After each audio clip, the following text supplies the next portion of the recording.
Have you ever heard of a law that sanctions a new king to have his own brothers strangled with a silken cord? Even his infant brothers. Not because they committed a crime, but simply because they were born. This isn't a grim fairy tale. This was the law of the land in the Ottoman Empire. In the heart of one of history's most powerful empires, a chilling principle governed who got to rule. To wear the crown, a prince often had to become a killer. His victims? His own family. His own blood. This is the story of the Ottoman law of fratricide, a state-sanctioned policy that turned the royal palace into a death row and sibling rivalry into a matter of life or death.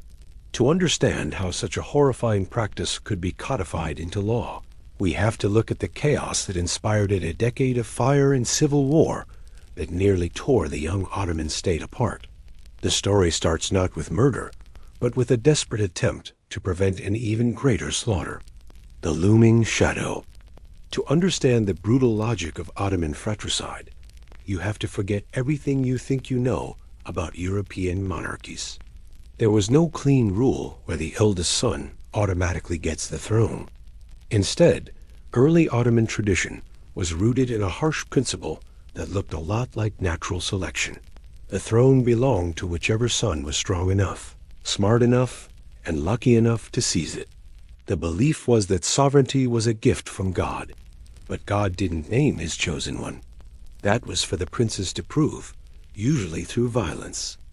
In the empire's early days, this had a grim, practical purpose. When a sultan's sons came of age, they were sent to govern provinces. It was a real-world apprenticeship in how to rule. They managed treasuries, led armies, and learned the art of justice. But this system had a fatal flaw. While it trained princes to be capable, it also gave each one his own army, his own bureaucracy, his own power base. So when their father, the Sultan, died, the race was on. Each prince knew the winner would take the throne, and the losers would almost certainly be executed to prevent any future challenge to power. The sprint to the capital wasn't just political. It was a sprint for survival. For over a century, this brutal system worked. It produced a line of formidable warrior sultans who had proven their strength. But in 1402, the system didn't just fail, it catastrophically imploded. At the Battle of Ankara, the seemingly invincible army of Sultan Bayezid the first was crushed by the invading forces of the conqueror Timur, known to the West as Tamerlane. Bayezid was captured and died a prisoner, leaving a power vacuum that his four sons were all too eager to fill. What followed was a nightmare known as the Ottoman Interregnum. For 11 years, a devastating civil war raged. Brother fought brother, each carving out his own piece of the empire. The state fractured. The Balkans, won through decades of conquest, began to slip away. Anatolia was plunged into chaos. The war brought the once mighty empire to the very brink of collapse. Finally, in 1413, after a decade of bloodshed, one brother, Mehmed I, stood victorious. He had defeated or killed all his rivals and reunited the shattered empire, earning the title of its second founder. But the memory of the interregnum was seared into the Ottoman mind. The lesson was terrifyingly clear. A fight for the throne wasn't just a family squabble. It was an existential threat. A system meant to find the strongest heir had almost destroyed everything. And it was this fear that would pave the way for a solution as chilling as it was, in the minds of its creators, necessary. The conqueror's decree, the man who would provide that terrifying solution, was Mehmed I's grandson, one of the most famous figures in world history, Sultan Mehmed II. We know him as Mehmed the Conqueror, the man who, at just 21 years old, conquered the legendary city of Constantinople. But he was more than a general. He was a state builder, obsessed with creating an empire that would last forever.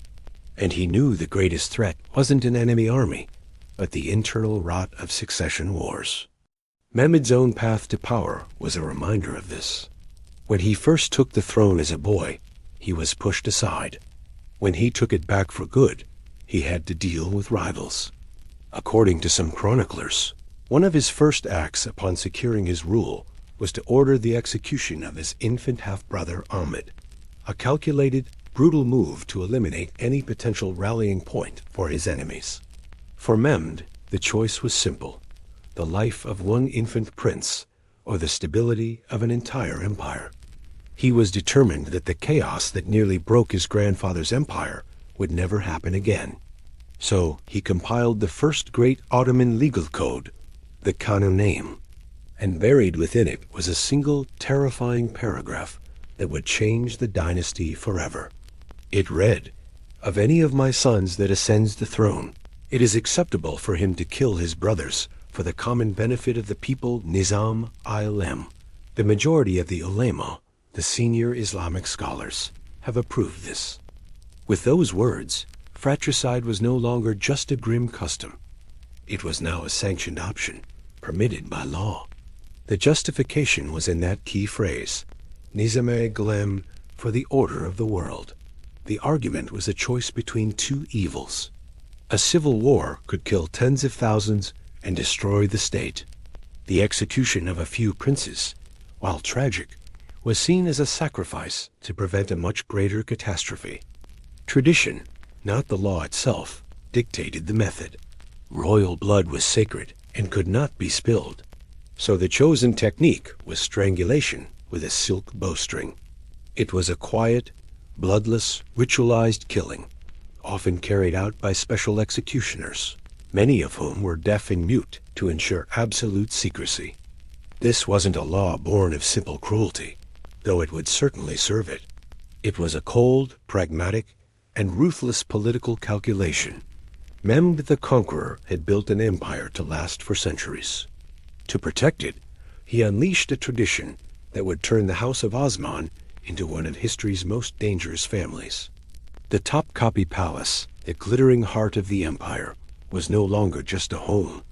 It was now a gilded cage, where every brother was a rival, and every new reign was destined to begin with the haunting silence of a tightened silk cord. The red-stained throne. The law of fratricide cast a long dark shadow over the next 150 years. The rise of a new sultan became a moment not of celebration, but of grim, bloody housekeeping. A throne room became a waiting room for the executioner. After Mehmed the Conqueror's death, his two sons, Bayezid and Sem, both had powerful supporters. When Bayezid reached the capital first, Sem refused to yield. He offered a proposal. "Let's split the empire. You rule Europe, I'll rule Anatolia." But Bayezid, understanding his father's logic, refused. A divided empire was a weak empire, an invitation for foreign enemies to play one brother against the other. The civil war that followed ended with Sem defeated, fleeing to Europe. There, he became a political pawn for popes and kings for over a decade, a constant, living threat to Ottoman stability. The whole affair just reinforced the core belief behind the law. A living brother, no matter how far away, was a permanent danger. The law didn't just manage threats, it fueled paranoia. Sultan Selim the Grim, didn't even wait for his father to die. Sensing his father favored another brother, Selim launched a rebellion, forced his father to abdicate, and seized the throne. He then ruthlessly hunted down and executed his brothers and nephews, leaving no potential claimant alive. He secured his rule through blood, embodying the law's most aggressive interpretation. But the absolute peak of this horror, the moment that stained the dynasty forever, came in January 1595. Sultan Murad III died, and his son Mehmed III took the throne. Upon his accession, he enacted the law on a scale that was unimaginable. He ordered all 19 of his brothers to be brought before him. Imagine the scene. 19 princes, some grown men, others just boys, summoned to the throne room. The youngest was only 11. They were told they were being called for a ceremony. But as they entered, their fate was sealed. One by one, they were led to an adjoining chamber where the royal executioners waited with their silk cords. The adult princes must have known what was coming. The younger ones would have been confused, terrified, pleading for their lives. The palace, a symbol of ultimate power, became a slaughterhouse. The next day, the people of the capital watched a somber procession, 19 small coffins being carried out of the palace. But Mehmed III's paranoia wasn't finished. To ensure no future rivals could emerge, he reportedly ordered 7 of his late father's pregnant concubines sewn into sacks and drowned. This massacre was a turning point. It was so extreme, so far beyond what even a ruthless political system could stomach, that it shocked the empire. The law, designed to ensure order, had led to an act of barbarism that was impossible to justify. The blood of 19 princes had secured Mehmed III's throne, but it had also poisoned the soul of the dynasty. The empire began to search for another way: the gilded cage. The massacre was a profound shock to the system. When Mehmed III died in 1603, his 13-year-old son, Ahmad I, made a revolutionary decision. He would not kill his brother Mustafa. Instead of the silk cord, a new solution was found, one intended to be more humane, but which would prove to be destructive in its own way. This new system became known as the kafes, the cage. It wasn't a literal dungeon. The kafes was a set of luxurious apartments, a gilded prison, deep within the most secluded part of the Topkapi Palace. Here, the Sultan's brothers would live under permanent house arrest. They were surrounded by opulence, served by slaves, and kept safe from assassins. They had every comfort, but they were stripped of their freedom. The doors to the kafes were locked and guarded. The princes inside were cut off from the world. They received no visitors, wrote no letters, and learned nothing of the empire they might one day rule. Their training, which for generations had been a rigorous education in war and politics, now stopped. To prevent them from fathering rival dynasties, they were often given only barren or elderly concubines. While the cafe system largely ended the era of sanctioned fratricide, though isolated, killing still occurred, created a new set of deep-seated problems. The old system, for all its brutality, had one twisted advantage. It ensured the man who became sultan was experienced. He had governed, commanded, and fought for his life. The princes who emerged from the kafes, however, were completely unprepared. Many spent decades in isolation, with the constant, gnawing fear that a shift in politics could still lead to their execution. The psychological toll was immense, often driving them mad.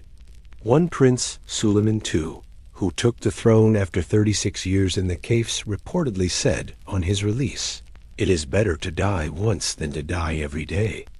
The most infamous product of the kafes was Sultan Ibrahim, known as Ibrahim the Mad. He spent 22 years in the cage, terrified his brother would have him killed. When the courtiers finally came to tell him he was the new sultan, he was so sure it was a trap that he barricaded himself in his rooms. He refused to come out until his mother presented him with his brother's corpse. His reign was a disaster, marked by bizarre obsessions and a complete inability to govern. The kafes had traded the sharp, bloody certainty of the silk cord for a slow, soul-crushing decay. The empire was no longer killing its princes. It was breaking them. The law of fratricide had produced strong, if ruthless, rulers. The gilded cage produced a succession of weak, incompetent, and mentally unstable sultans who presided over a long period of decline. A legacy of blood and paranoia. The legacy of this system is a dark and complex one.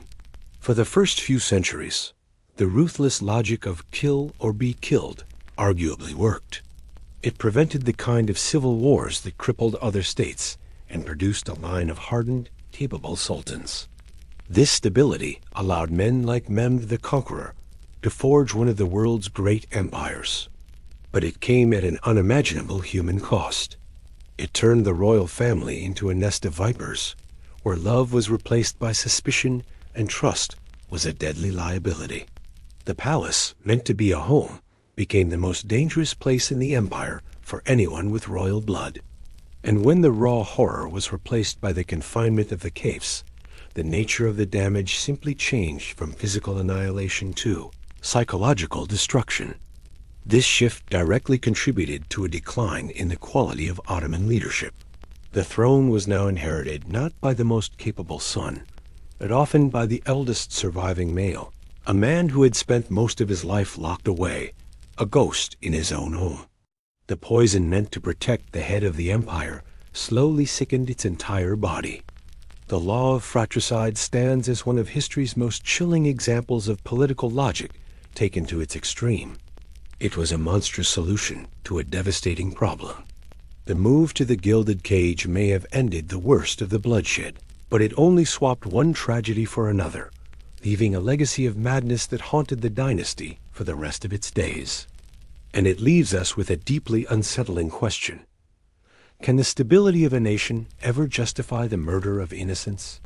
Was the blood of princes a fair price for the order of the world?